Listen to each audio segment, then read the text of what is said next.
कर्तावे स्तोत्र प्रभु यीशु मसीह के मीठे मधुर सामर्थ्य और जीवित नाम में आप सबों को मेरा सलाम। आप सबों का इस यूट्यूब के चैनल पर स्वागत है।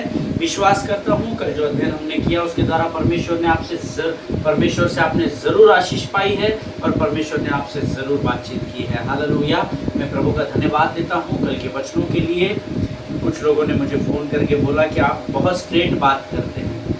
किसी ने मुझे कहा कि आपको पास्टर जी आप डरते नहीं हैं क्या, है ना। तो जिस परमेश्वर की मैं सेवा करता हूँ उस परमेश्वर का वचन कहता है कि परमेश्वर ने मुझे भय की आत्मा को दिया ही नहीं है परंतु शक्ति, संयम और प्रेम की आत्मा से भरा है। हालेलुया। किसी भाई ने मुझे कहा कि आपने इतना स्ट्रेट वर्ड दिया है, बहुत सारे लोगों को कल वो वचन लगा होगा जो ज़बरदस्ती किसी के जीवन में नातान बनने की कोशिश करते हैं। हालेलुया। अगर उनको बुरा लगा तो ये उनकी समस्या है, मेरी समस्या नहीं है। आमीन। मैंने तो वो बात बताई जो स्वर्ग के परमेश्वर से मन्ना के रूप में मैंने प्राप्त की, वो प्रकाशन जो प्रभु ने मुझ पर उंडेला वो मैंने कलीसिया तक पहुंचाया और यही मेरी जिम्मेदारी है। हालेलुया। लेकिन प्रभु का मैं धन्यवाद देता हूँ विशेषकर उन लोगों के लिए जो जिन्होंने कल के वचन के द्वारा आशीष पाई है और परमेश्वर ने जिनसे वचनों के द्वारा बातचीत की है। परमेश्वर आप सबों को बड़ी बरकत और बड़ी आशीष दे। स्वर्ग का परमेश्वर आज फिर एक बार हमारे मध्य में अपनी विश्वास योग्यता को रोज के समान प्रकट करने के लिए तैयार है प्रियो। और ये समय है जब हम इस समय कुछ वचनों को पढ़कर अपने आज के अध्ययन की शुरुआत करेंगे और उसके बाद फिर हम प्रभु की वाणी को प्राप्त करेंगे। मेरा पूरा विश्वास है कि आप सब लोग पूरी तैयारी के साथ आए हैं और मैं विश्वास करता हूं कि आने वाले वचन जो आज परमेश्वर हमको पढ़ने के लिए तैयार कर रहा है उन वचनों के द्वारा भी हम लोग जरूर आशीषों को प्राप्त करेंगे, ऐसा मैं विश्वास करता हूं। हालेलुया। आमीन। So let us open our Bible to the book of Psalms chapter 33 and verses 10 to 17। भजन संहिता उसका 33 अध्याय और उसके 10 से लेकर 17 वचनों को हम पढ़ेंगे। और मैं चाहता हूँ आप सब लोग वचनों को निकाल कर मेरे साथ पढ़ें। और अगर आप किसी ऐसे स्थान पर हैं जहाँ पवित्र शास्त्र नहीं खोल सकते हैं या आपके पास ना इलेक्ट्रॉनिक गैजेट है ना आपके पास वचन है, पवित्र शास्त्र की किताब है, तो आप बड़े ध्यान से इन वचनों को सुनिएगा। हालेलुया। आइए हम सब मिलकर इन वचनों को पढ़ेंगे। भजन संहिता 33 उसके 10 से लेकर 17 वचन। यहोवा जाति जाति की युक्ति को व्यर्थ कर देता है, वह देश देश के लोगों की कल्पनाओं को निष्फल कर देता है। यहोवा की युक्ति सदा स्थिर रहेगी, उसके मन की कल्पनाएं पीढ़ी से पीढ़ी तक बनी रहेगी। क्या ही धन्य है वह जाति जिसका परमेश्वर यहोवा है और वह समाज जिसे उसने अपना निज भाग होने के लिए चुन लिया है। यहोवा स्वर्ग से दृष्टि करता है, वह सब मनुष्यों को निहारता है। वह अपने निवास स्थान से वह पृथ्वी के सब रहने वालों को देखता है। वह जो उन सबों के हृदय को गढ़ता और उनके सब कामों का विचार करता है। कोई ऐसा राजा नहीं जो सेना की बहुतायत के कारण बच सके। वीर अपनी बड़ी शक्ति के कारण छूट नहीं जाता। बच निकलने के लिए घोड़ा व्यर्थ है, वह अपने बड़े बल के द्वारा किसी को नहीं बचा सकता है। हालेलुया। अगर आपने मेरे साथ ये वचन पढ़े हैं, परमेश्वर आपको बड़ी आशीष दे। आपने इन वचनों को ध्यान लगाकर सुना है तो परमेश्वर आपको बरकत दे। हालेलुया। 10वां वचन कहता है जो अभी हमने पढ़ा है, यहोवा जाति जाति की युक्ति को व्यर्थ कर देता है, वह देश देश के लोगों की कल्पनाओं को निष्फल करता है। इसका अर्थ है इस पृथ्वी में जो कुछ भी होता है सब यहोवा की सम्मति से होता है। हालेलुया। जब शत्रु आपके विरोध में कोई कार्य करता है तो परमेश्वर का वचन कहता है वो उनकी युक्तियों को व्यर्थ कर देता है और वह सारे देश देश के लोगों की जो कल्पनाएं, अगर वो कल्पनाएं बुरी है तो उनको निष्फल कर देता है। अगर वो कल्पनाएं अच्छी हैं तो परमेश्वर उसमें आपकी सहायता और मदद करता है। लेकिन अगर आप दूसरों के विरुद्ध बुरी कल्पनाओं को गढ़ रहे हैं तो परमेश्वर कहता है मैं उन बातों को निष्फल कर दूंगा। आमीन। यहोवा की युक्ति, the council of the Lord stands forever, this is the word of God. मुझे बड़ा अच्छा लगता है ये वचन। यहोवा की युक्ति सर्वदा स्थिर रहेगी। आप यहोवा के विरोध में कोई भी कारस्थान कर ले, आप परमेश्वर, परमेश्वर के राज्य, परमेश्वर की कलीसिया या परमेश्वर के लोगों के विरुद्ध किसी भी हद तक आप सताव में बढ़ जाए, संसार किसी भी हद तक सताव करे, लेकिन वचन कहता है यहोवा जो युक्ति करेगा अपने लोगों के लिए वो सर्वदा स्थिर रहेगी। हालेलुया, आमीन। उसके मन की कल्पना पीढ़ी से पीढ़ी तक बनी रहेगी, केवल इस पीढ़ी में नहीं, लेकिन आपके आने वाले हर पीढ़ी, जब तक यीशु मसीह दोबारा इस पृथ्वी पर नहीं आता, पीढ़ी से पीढ़ी तक वो कल्पनाएं बनी रहेगी, ऐसा परमेश्वर का वचन कहता है। और ये वायदा है परमेश्वर का, आमीन। और हम सब जानते हैं प्रियो, परमेश्वर की कल्पनाएं हमारे विषय हानि की नहीं वरंतु कुशल की है, क्योंकि वचन कहता है जो कल्पनाएं मैं तुम्हारे विषय में करता हूँ वो हानि की नहीं वरन कुशल की है। हालेलुया। क्या ही धन्य वह जाति जिसका परमेश्वर यहोवा है। आमीन। क्या आप परमेश्वर की जाति का भाग है?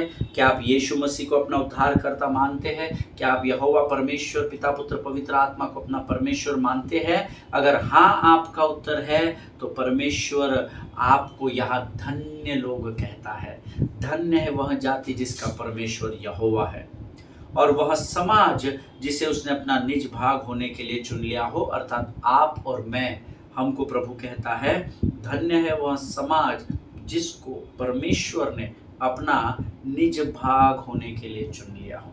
अब आप देखिए, आपके पड़ोसी के बच्चे को या आप जिसको नहीं जानते उस बच्चे को आप पूरे अधिकार के साथ डांट नहीं सकते, लेकिन आप अपने बच्चों को पूरे अधिकार के साथ डांट सकते हैं। आप अपने बच्चों को पूरे अधिकार के साथ डिसिप्लिन कर सकते हैं, क्योंकि वो आपका निज भाग है। आमीन। सो आपका उन पर पूर्ण अधिकार है। और परमेश्वर कहता है जिनको मैंने संसार के अंधकार से निकालकर मेरे जीवन में, मेरी ज्योति में जिनको मैं लेकर आया हूँ वो मेरे अपने लोग हैं। और अगर हम परमेश्वर की प्रजा है तो धर्मी के डेरे के निकट कोई भी हानि नहीं पहुंचेगी, ऐसा वायदा है। हालेलुया, आमीन। यहोवा स्वर्ग से दृष्टि करता है और वह सब मनुष्यों को निहारता है। अधर्मी और धर्मी दोनों को परमेश्वर निहारता है। आप अगर दूसरों की तरक्की से जलन रखते हैं, चाहे वो धर्मी हो चाहे अधर्मी हो, तो आपको उससे जलन, ईर्ष्या, डाह रखने की जरूरत बिल्कुल भी नहीं है। प्रभु के लोगों, बिल्कुल भी नहीं है। उसका कारण ये है क्योंकि परमेश्वर सब मनुष्यों को अपने सिंहासन से निहार रहा है, और वो उसके तय किए हुए समय में हर एक का बदला भी उसको देगा। हालेलुया, आमीन। और आगे वचन कहता है वह अपने निवास स्थान से पृथ्वी के सब रहने वालों को देखता है, सबको निहारता भी है और सबकी ओर उसकी आंखें लगी हुई है। हर समय हर पल यहोवा की आंखें सारी पृथ्वी पर लगी रहती है। इधर हम इधर गर्दन घुमाएंगे तो हमको उधर का नहीं दिखेगा, लेकिन परमेश्वर को दिखता है, क्योंकि उसकी आंखें हर व्यक्ति को निहारती है। और वचन कहता है पृथ्वी के सब रहने वालों को देखता रहता है। क्यों देखता, कैसा देखता है? क्योंकि वो परमेश्वर है। हालेलुया। अगर आप प्रकाशित वाक्य पढ़ेंगे तो वहां पर लिखा है चारों ओर आंखें लगी हुई है। आमीन। सो उसके नजर से, परमेश्वर की नजर से कोई भी ओझल नहीं हो सकता। अगर आप पाप करने के लिए अगर इन ट्यूबलाइट्स को या इन लाइट्स को स्विच ऑफ करके यहाँ अंधेरा करते हैं, और अगर इस अंधेरे में अगर आप कोई पाप करते हैं, तो परमेश्वर उसको देख सकता है। जिनके सुनने के कान हो वो सुन ले। आमीन। वही जो उन सबों के हृदय को गढ़ता और उनके सब कामों का विचार करता है। प्रभु का तो हमारी ओर ध्यान ही नहीं है, परमेश्वर तो हमसे प्रेम ही नहीं करता है। अगर परमेश्वर सच में परमेश्वर होता और हमसे प्रेम करता तो हमारे जीवन में ऐसी विकट परिस्थितियां आती क्या? अरे उस स्वर्ग के परमेश्वर ने अपने इकलौते पुत्र से प्रेम किया। जब वो बपतिस्मा लेकर पानी से बाहर आया तो उसने कहा यह मेरा प्रिय पुत्र है, इसकी सुनो। उस इकलौते पुत्र को उसने आपके और मेरे लिए कलवरी पर दे दिया, और वो पुत्र आकर यहाँ चांदी के चम्मच में, चांदी के झूले में सोने के पालने में नहीं पैदा हुआ, वो गौशाला में पैदा हुआ। पैदा होने से लेकर मृत्यु तक उसको भी हर कठिनाई का सामना करना पड़ा, क्योंकि परमेश्वर ने कहा है कि मनुष्य, जब आदम ने पाप किया तो तू अपने पसीने की खाएगा। हालेलुया। और आपके जीवन में कठिनाइयां और परेशानियां आती है, लेकिन वचन कहता है कि वो सबके कामों का विचार करने वाला परमेश्वर है। ये परमेश्वर के बारे में कभी भी नहीं कहना कि उसका ध्यान हमारे तरफ नहीं है, वो तो हमारी सुनता नहीं है। मैं आपको एनकरेज करना चाहता हूँ, इस समय जब मैं वचन बांट रहा हूँ तो वो स्वर्ग से मुझे ही देख रहा है, और इस समय जब आप वचन सुन रहे हैं तो उसकी आंखें आपकी ओर लगी हुई है और आपके हर बात का वो विचार कर रहा है। हालेलुया, आमीन। आगे वचन में लिखा है, कोई ऐसा राजा नहीं जो सेना की बहुतायत के कारण बच सके, वीर अपनी बड़ी शक्ति के कारण छूट नहीं जाता। हालेलुया। ये सत्य हम सब जानते हैं। ऐसा क्या पृथ्वी पर कोई राजा हुआ? अरे जब परमेश्वर के पुत्र को भी बलिदान देना पड़ा तो राजा और महाराजा भले कैसे जिंदा रह सकते हैं? हालेलुया। क्या कोई ऐसा महाराजा हुआ जो आज तक जीवित है इतिहास से? कोई भी नहीं है, कोई भी नहीं है। आमीन। 17 वचन कहता है, बच निकलने के लिए घोड़ा व्यर्थ होता है, वह अपने बड़े बल के द्वारा किसी को नहीं बचा सकता है। संसार आपकी सहायता कर सकता है, आपके लिए प्रार्थना कर सकता है, आपके लिए मदद कर सकता है, लेकिन कितना भी बलशाली ताकतवर इंसान क्यों ना हो, कितना भी धनवान क्यों ना हो, इस संसार का सबसे धनवान व्यक्ति भी क्यों ना हो, वो आपको बचा नहीं सकता।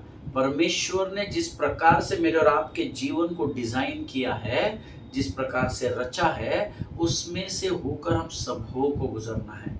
हालेलुया। इसलिए तैयार रहना, किसी भी परिस्थिति कठिनाई का सामना करने के लिए तैयार रहो। आपका ना तो बल से ना तो शक्ति से, ऐसा वचन में लिखा है। हालेलुया। केवल पवित्र आत्मा की सामर्थ है जिसके द्वारा आप बचाए जा सकते हैं। इसीलिए मनुष्य पर भरोसा रखने से अच्छा है हम स्वर्ग के परमेश्वर यहोवा पर भरोसा रखें। हालेलुया। परमेश्वर इन वचनों के द्वारा हम में से प्रत्येक पर आशीष उंडेले, ऐसी मैं प्रभु से प्रार्थना करता हूँ। मेरा विश्वास है इन वचनों को पढ़ने की जो सामर्थ प्रभु ने हमको दी और आपने जो वचन पढ़े हैं उसके अनुसार परमेश्वर आपके जीवन में कार्य भी करेगा। हालेलुया। ये समय है जब हम इन वचनों के पढ़े जाने के लिए यहोवा को धन्यवाद देंगे और आने वाले अध्ययन के विषय के लिए हम परमेश्वर के सामने अपना संपूर्ण समर्पण करेंगे। Let us pray. आइए हम सब मिलकर अपनी आंखों को बंद करेंगे और सब मिलकर परमेश्वर के सामने अपना समर्पण करें और यहोवा को धन्यवाद दें। Let us pray. आइए हम अपने सिरों को झुकाएं।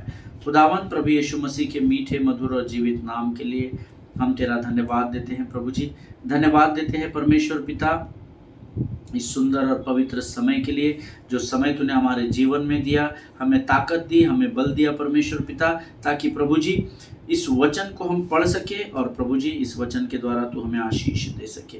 हम सच में तेरा धन्यवाद देते हैं प्रभु जी, क्योंकि तूने आज का यह दिन हमारे जीवन में जोड़ा है। प्रभु जी, हम आगे के समय को तुझे सौंपते हैं, जब तुमसे बातचीत करता है प्रभु जी हमारे मनों को तैयार कर, हमको डिस्ट्रैक्ट करने वाली शत्रु की हर एक युक्ति योजनाओं का खंडन हम यीशु नासरी के नाम से करते हैं। सारी बातों में महिमा तुझको देते हैं। आगे के समय में प्रभु हम अपना संपूर्ण नियंत्रण तुझे सौंपते हैं। राजा आ और हमें स्पर्श कर। राजा अपने आप को यीशु मसीह के लोगों में समर्पित करते हैं, सब कुछ तुझे सौंपते हुए विनती को धन्यवाद के साथ यीशु नासरी के मीठे, पवित्र और सामर्थ्य नाम में मांगते हैं पिता। सुनिए और बड़ी दया से ग्रहण करें। आमीन। हालेलुया। फिर एक बार यीशु मसीह की उपस्थिति में आप सबों को मेरा सलाम। हम पिछले कुछ दिनों से एक अद्भुत वचन को सीख रहे हैं, you need someone to correct you. Hallelujah. आपको आपके जीवन में ऐसे किसी व्यक्ति की ज़रूरत है जो आपको अंधकार से निकालकर ज्योति में या अंधकार से निकालकर ज्योति की चट्टान पर लेकर जा सके। हालेलुया, आमीन। और कई बार हम पिछले 5-6 दिनों से, शायद सप्ताह से हम लोग इस अध्ययन को सीख रहे हैं और मैं विश्वास करता हूं कि परमेश्वर इसके द्वारा आपको आशीष भी दे रहा है। प्रभु का आप धन्यवाद दें कि अद्भुत वचन परमेश्वर हमारे जीवन में लेकर आए ताकि हम अपने आप को करेक्ट कर सकें। हालेलुया। हमने इसमें सीखा कि जैसे हमको बरनबास जैसे विश्वास योग्य दोस्त की, मित्र की ज़रूरत है, रूथ जैसे विश्वास योग्य और प्रेम करने, निस्वार्थ मन से प्रेम करने वाली बहन की ज़रूरत है, उसी प्रकार से हमको नातान जैसे इंसान की ज़रूरत है, जिसने दाऊद के जीवन के लिए जो अद्भुत आशीष का कारण बना। हालेलुया। और हमने अध्ययन के विषय के लिए नातान और दाऊद का विषय लिया है, और मैं विश्वास करता हूँ कि ये अध्ययन हम सबों के लिए लाभकारी है। आमीन। मैंने कल आपको बताया था, always remember that God will never rebuke you through untrusted sources. परमेश्वर आपके जीवन में कभी भी ऐसे किसी व्यक्ति को नहीं भेजेगा आपको डांट फटकार लगाने के लिए जिस पर आप भरोसा नहीं करते, जो अनट्रस्टेड है, जिस पर आप विश्वास नहीं कर सकते हैं। ऐसे किसी भी सोर्स के द्वारा परमेश्वर आपको कभी डांट और फटकार नहीं लगाएगा। हालेलुया। रैंडमली कोई आ जाएगा, आपको दो बातें सुना के चले जाएगा, पास्टर आपने ऐसा किया, ब्रदर आपने ऐसा किया। हमने कल इसके विषय में सीख चुके हैं, और मैं वापस आज उस बात को रिपीट नहीं करूंगा, क्योंकि कल बहुत सारे लोगों ने मुझे फ़ोन कॉल्स करके कहा है आपने बहुत ही स्ट्रेट वर्ड दिया है। आमीन। और बहुत सारे लोगों को कल जब मैं उनसे बात कर रहा था तो मैं समझ पा रहा था कि उनको वचन ने कांटे जैसा चुभ गया है। आमीन। और मैंने जो बताया वो मैंने आपको सत्य बताया, मैंने आपको थोड़ी दोषी ठहराया। मैं तो वचन की सेवकाई कर रहा हूँ, लेकिन अगर आप उस वचन के दायरे में आ जाते हैं तो आपको अपने जीवन को सही मार्ग पर लाना जरूरी है। हालेलुया। हमने यहाँ पर 2 शमूएल के 12वें अध्याय में नातान का नाम पढ़ा था, है ना। हम सब जानते हैं, हमने वचन सुना है, 1 से लेकर 10 वचन और फिर 13 वचन हमने पढ़ा था। आमीन। सो 12वें अध्याय में क्या शमूएल की पुस्तक में इस अध्ययन में पहली बार, इस किताब में पहली बार नातान का नाम आया क्या? नहीं।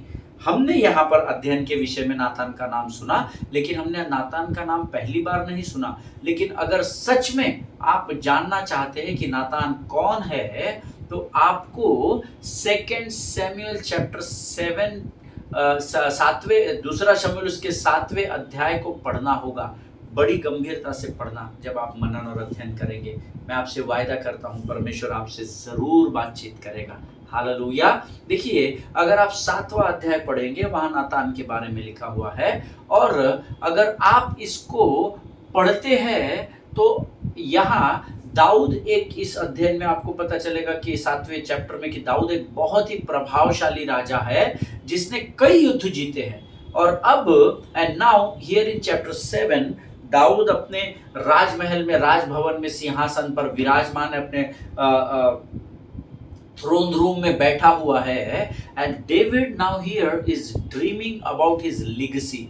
और यहाँ पर अभी दाऊद अपने विरासत के बारे में सोच रहा है, अपने आने वाली पीढ़ी के बारे में सोच रहा है, और यहाँ पर अपने आने वाली पीढ़ी में अपने नाम को बनाए रखने के लिए वो खुद के लिए एक बड़ा सा अद्भुत महल और परमेश्वर के लिए एक बड़े भवन का निर्माण करने की इच्छा रखता है, ताकि वो अपने आने वाली पीढ़ियों के द्वारा स्मरण किया जाए। अपनी लीगेसी को, अपनी विरासत के बारे में वो यहाँ पर सोच रहा है कि मैं जब इस पृथ्वी पर से जाऊं तो मैं कुछ ऐसे अद्भुत कामों को करके जाऊं कि मेरी आने वाली पीढ़ियां मुझे स्मरण रखे। हालेलुया। आप जरूर पढ़िएगा 7वां अध्याय, जब आप पढ़ेंगे आपको बड़ा मजा आएगा। Amen. When God directed me to go through 7th chapter, and when I was meditating on the 7th chapter of 2 Samuel, God blessed me abundantly. क्योंकि जो 12वें अध्याय को हम अध्ययन कर रहे हैं, इसमें नातान और दाऊद के उदाहरण से हम कुछ सीख रहे हैं। उसके लिए नातान को समझने के लिए आपको 7वें अध्याय में जाना ही होगा। हालेलुया। अगर आप गंभीरता से वचन को ग्रहण करना चाहते हैं तो जरूर इस अध्याय को पूरा पढ़िएगा, आपको बहुत मजा आएगा। और अब यहाँ पर दाऊद सारी लड़ाइयाँ वड़ाइयाँ जीत कर अमालेकी, अमोनी, हित्ती, परिज्जी सबको हरा भरा कर आराम से अपने शयन कक्ष में या अपने महल में आराम फरमा रहा है।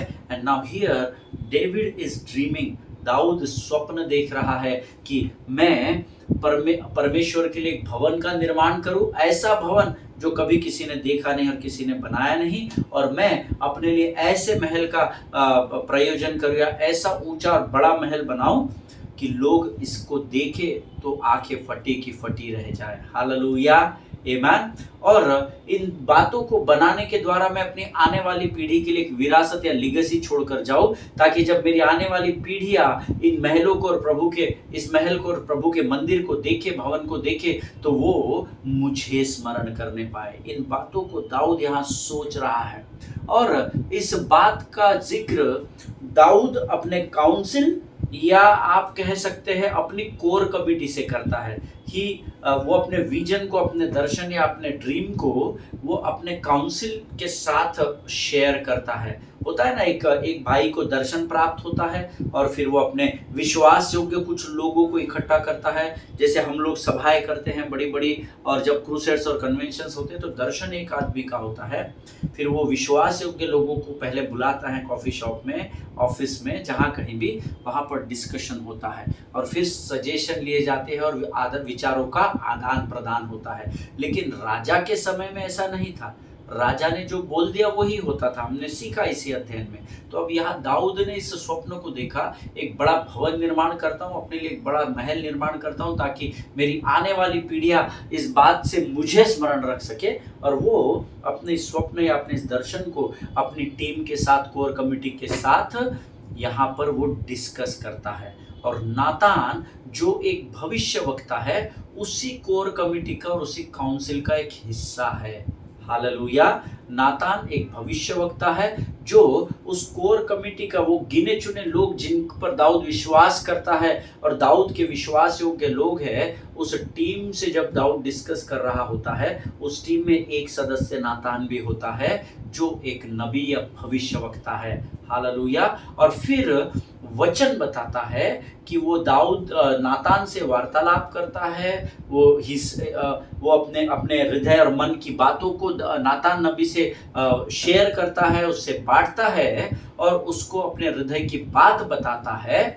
उसका विवरण अगर आपको पढ़ना है तो आप 2 शमूएल चैप्टर 7 वर्सेस 2 और 3 हम पढ़ लेंगे। दूसरा शमूएल उसकी 7वां अध्याय उसके दूसरे और तीसरे वचन को, 2 शमूएल चैप्टर 7 वर्सेस 2 and 3। अब यहाँ पर वचन कहता है, He said to Nathan the prophet, Here I am living in a house of cedar, while the ark of God remains in a tent. Nathan replied to the king, Whatever you have in mind, go ahead and do it, for the Lord is with you. Hallelujah. राजा दाऊद ने नातान नबी से कहा, देखो मैं देवदारू की लकड़ी से बने महल में रह रहा हूं, किंतु परमेश्वर का पवित्र संदूक अभी भी तंबू में रखा हुआ है। नातान ने राजा दाऊद से कहा, जो कुछ तू करना चाहता है तू कर, यहोवा तेरे साथ होगा। हालेलुया, आमीन। अब यहाँ पर जब नातान से वो डिस्कस करता है तो नातान उसकी बात को सुनता है और उसकी बात को सुनने के बाद नातान उसे कहता है, राजा जो कुछ तू करना चाहता है तू कर, क्योंकि नातान ने देखा है कि हर बार परमेश्वर का अनुग्रह दाऊद के ऊपर बना रहा है और वो कहता है जो करना है तू कर, यहोवा तुम्हारे साथ जरूर होगा। और जब नातान नबी उसकी बातों को सुनता है तो वो उसके बातों में अपनी सहमति देता है कि जो तुझे ठीक लगे राजा तू कर। आमीन। और फिर नातान घर जाता है, नातान घर जाकर घुटनों पर आकर प्रार्थना करता है और उसके बाद फिर पवित्र शास्त्र आगे कहता है 2 शमूएल chapter 7 and verse 4। Hallelujah.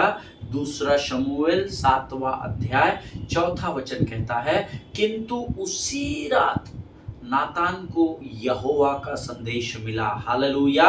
But that same night the word of the Lord came to Nathan. Hallelujah. उसी रात नातान को यहोवा का संदेश मिला। दोपहर को इनकी बातचीत हुई। नातान ने कहा, राजा तू आगे बढ़, हम राजा जी आगे बढ़ो, हम तुम्हारे साथ हैं, है ना, यहोवा तुम्हारे साथ होगा, तू आगे बढ़, जो चाहे तू कर। और जब वो घर गया और उसने प्रार्थना की होगी प्रभु के साथ बैठकर और प्रभु के सामने प्रकट किया होगा कि राजा तेरे लिए एक सुंदर मंदिर बना रहा है और खुद के लिए एक महल बनवा रहा है, तो उसी रात नातान जब प्रार्थना में बैठा था तो नातान को यहोवा का संदेश मिला। हालेलुया। प्रभु के लोगों, मैं आपसे हमेशा कहता हूँ कि हमारा परमेश्वर समय का पक्का परमेश्वर है और वो कभी भी न बदलने वाला परमेश्वर है। कई बार हमारी परिस्थितियों को जब हम फेस करते हैं, सामना करते हैं, तो हमको लगता है प्रभु लेट कर रहा है, प्रभु समय से बाहर चल रहा है। लेकिन वचन कहता है जब नातान ने उसको सहमति दे दी, लेकिन वो प्रभु की योजना का भाग नहीं था, इसीलिए उसी रात परमेश्वर ने उसको दर्शन दे दिया। हालेलुया।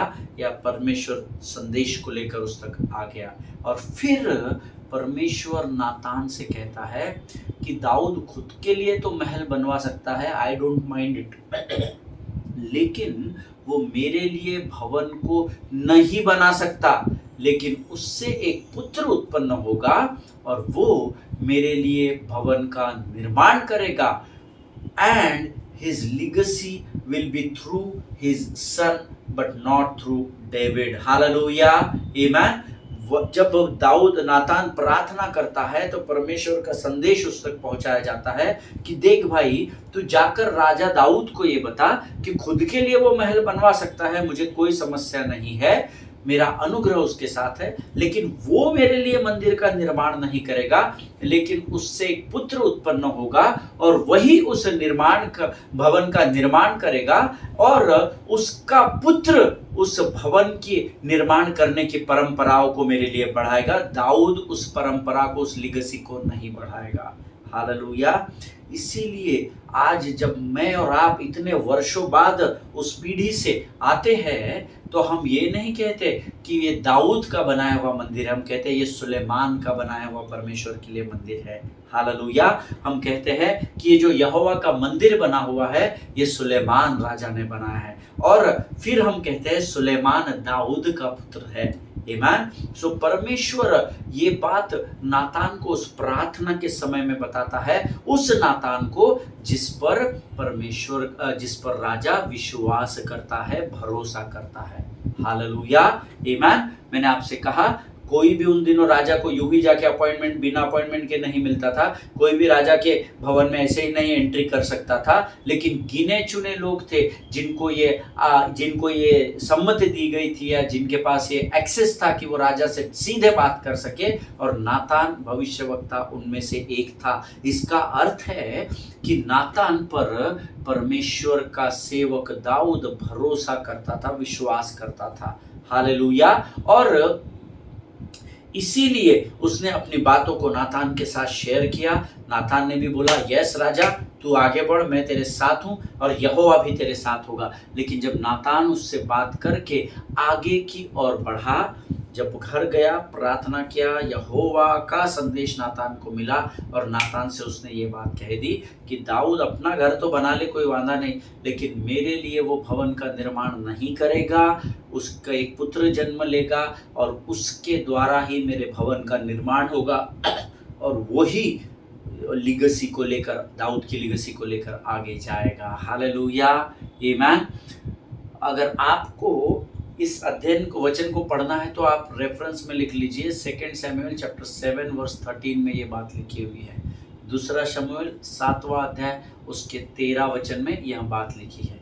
और तब जब परमेश्वर के संदेश को नातान भविष्यवक्ता प्राप्त करता है तो आगे वचन में लिखा है, तब नातान, अरे अब मैंने राजा को बोल दिया, अभी मैं वापस ये बात बोलने जाऊंगा, प्रभु काट ही डालता हो मेरे को कि क्या रे, मेरे को कल बोल रहा था, आज सुबह बोल रहा था बना, अभी दूसरे दिन आकर बोल रहा है नहीं मत बना। तो वो डरा नहीं। हालेलुया। हम कई बार डर जाते हैं, लेकिन परमेश्वर ने हमें भय की आत्मा से नहीं, शक्ति, संयम और प्रेम की आत्मा से भरा है प्रियो। आमीन। और अब यहाँ नातान क्या करता है, वो दाऊद के पास वापस जाता है और उसको कहता है, मैंने जो सलाह तुझे सुबह दी थी प्रभु, कल सुबह में दी थी, दोपहर में दी थी, वो गलत थी, या मैंने जो तेरे विचारों को, जो स्वप्न तूने देखा और मुझसे शेयर किया, उन विचारों को जो मैंने बल दिया वो गलत था, क्योंकि परमेश्वर यहोवा यूं कहता है कि उस मंदिर को तू नहीं परंतु तेरा होने वाला पुत्र बनवाएगा। हालेलुया। देखिए नातान को परमेश्वर ने सामर्थ से भर दिया। कई बार प्रभु हमको सामर्थ देता है किसी को जाकर कुछ बात बोलने के लिए, लेकिन हम सोचते हैं हमको क्या लेना देना है, हमको क्या करना है, वो हमारी सुनेगा थोड़ी, उल्टा हमको 2 गाली दे देगा, फालतू हमारी इंसल्ट हो जाएगी। लेकिन नातान डरा नहीं। नातान तड़के उसके घर पर गया होगा या उसके शयन कक्ष में या उसके भवन में गया होगा दाऊद के और जा करके उसने परमेश्वर की एग्जैक्ट बातों को दाऊद तक पहुंचा दिया। अब वो दाऊद क्या आगे सोचता है, क्या बोलता है, वो उसका विषय है, लेकिन नातान डरा नहीं। वैसे ही प्रभु जो बातें मुझे आप तक पहुंचाने के लिए बोलता है, मैं सटीक वैसी ही बातों को आप तक पहुंचाता हूं, उसमें कोई मिलावट नहीं करता। बाकी आपका आप जाने, मैं वचन बांटने से डरता नहीं हूं। हालेलुया। दाऊद को जाकर नातान स्ट्रेट बोलता है, तो तेरे विचारों को मैंने बल दिया, कल मैंने तेरे साथ सहमति भी दिखाई, पर राजा ऐसा नहीं है। परमेश्वर ने मुझसे बातचीत की और परमेश्वर ने मुझे संदेश तुझे देने के लिए कहा है कि उस भवन का निर्माण, मेरे मंदिर का निर्माण तू नहीं परंतु तेरे परिवार से एक पुत्र जन्म लेगा और वही उस मंदिर का निर्माण करेगा। हालेलुया, आमीन। और जब आप आगे इन वचनों को पढ़ेंगे तो आपको पता चलेगा कि राजा दाऊद ने नातान की बातों पर विश्वास किया और उसको ग्रहण करके वो उस बात में आगे की ओर बढ़ा। हालेलुया, आमीन। क्यों बढ़ा, कैसे बढ़ा, वो हम सीखेंगे। लेकिन उसने कोई सजाए मौत नहीं सुनाई, उसको जेल खाने या कैद खाने में नहीं डाला। कह रहे कल कुछ बोल रहा था, आज कुछ बोल रहा है, ले इसको अलग कर दो, इसको चर्च से बाहर करो, इसको कमेटी से बाहर करो। ना ना ना ना ना ना। लेकिन वचन कहता है कि उसने नातान की बातों को सुना भी और उस पर अमल किया, उस पर गौर किया। हालेलुया। अब मैं आपको ऐसी 2-3 बातें बताना चाहता हूं कि आपके जीवन के नातान को कैसे आइडेंटिफाई करेंगे। हालेलुया। ये मुझे और आपको सीखना जरूरी है। हर राह चलता हुआ ऐरा गैरा नतु खैरा आपके जीवन का नातान नहीं हो सकता। आमीन। प्रभु से जब मैंने पूछा, प्रभु तू मेरे जीवन के नातान को बता, प्रभु ने मुझे बताया और मैं अध्ययन के समय में कुछ बातों को वचन के द्वारा नोटिस कर रहा था और वो बातें मैंने अपने नोट्स में लिख ली है और मैं चाहता हूं कि मैं ऐसी 2-3 बातें आपको बताओ through which we can identify who is the Nathan of our life. Hallelujah. हम इस बात को सीखने की कोशिश करेंगे कि मेरे और आपके जीवन का नातान कौन हो सकता है, या कैसे हमारे जीवन में नातान को हम आइडेंटिफाई करें जो हमें हर परिस्थिति में हमारे जीवन में बोझ के साथ डांट फटकार सके और हमें गलत मार्गों से सही मार्गों की ओर लेकर आए। हालेलुया। और मेरा विश्वास है आप लोग उत्साहित होंगे इस बात को सीखने के लिए कि कौन सी वो बातें हैं जिससे हम आइडेंटिफाई करें कि हमारे जीवन का नातान कौन है। हालेलुया। लेकिन आज हम यहाँ पर समाप्त करेंगे, क्योंकि अगर मैं यहाँ से बताना शुरू करूँगा तो समय समाप्त हो जाएगा हमारा, इसलिए आज हम इस अध्ययन को यहाँ समाप्त करेंगे। ये समय है जब हम यहोवा को इस अद्भुत वचन के लिए धन्यवाद देंगे और फिर हम कल इसी विषय में आगे बढ़ेंगे। सो आइए इस समय हम धन्यवाद के बलिदान यहोवा को चढ़ाएं और प्रार्थना करें। खुदावन प्रभु यीशु मसीह के मीठे मधुर सामर्थी नाम के लिए धन्यवाद देते हैं। प्रभु जी धन्यवाद देते हैं आज के अद्भुत वचनों के लिए। राजा प्रभु इन दिनों तो हमें एक अद्भुत विषय के बारे में सिखा रहा है और मैं विश्वास करता हूँ कलीसिया सीख रही है। राजा प्रभु ये वचन जो आज हमने सुने हमारे जीवन के अंत तक हमारे आत्मा, हमारे विचार, हमारी स्मरण शक्ति हृदय में बने रहे, ऐसी बुद्धि, ऐसी समझ से भरकर हमको तैयार कर राजा। और ये वचन तेरे तय किए हुए समय में संसार में जा सके और कई लोगों के जीवनों में वो अपने नातान को पहचान सके, ऐसी सामर्थ्य में से प्रत्येक को भरकर तैयार कर राजा। सारी बातों में महिमा तुझको देते हैं, अपने आप को यीशु मसीह के लहू में सुरक्षित करते हैं, अपने आगे के समय का समर्पण भी हम तुझे करते हैं राजा। अपने आप को यीशु के लहू में सुरक्षित करते हुए प्रार्थना को धन्यवाद के साथ यीशु नासरी के नाम से मांगते, सुन और बड़ी दया से ग्रहण कर, आमीन। हालेलुया। प्रभु भला है और उसकी करुणा सदा सदा की है। आज हम यहाँ से विदा होंगे। इजराइल के लिए प्रार्थना करें, भारत देश के लिए प्रार्थना करें, अपने पासवानों के लिए, उनके परिवारों के लिए ज़रूर प्रार्थना करें। एक दूसरे को प्रार्थना में उठा कर रखें। कल फिर मिलेंगे। स्वस्थ रहें, सुरक्षित रहें। सभी को जय मसीह की। God bless you all.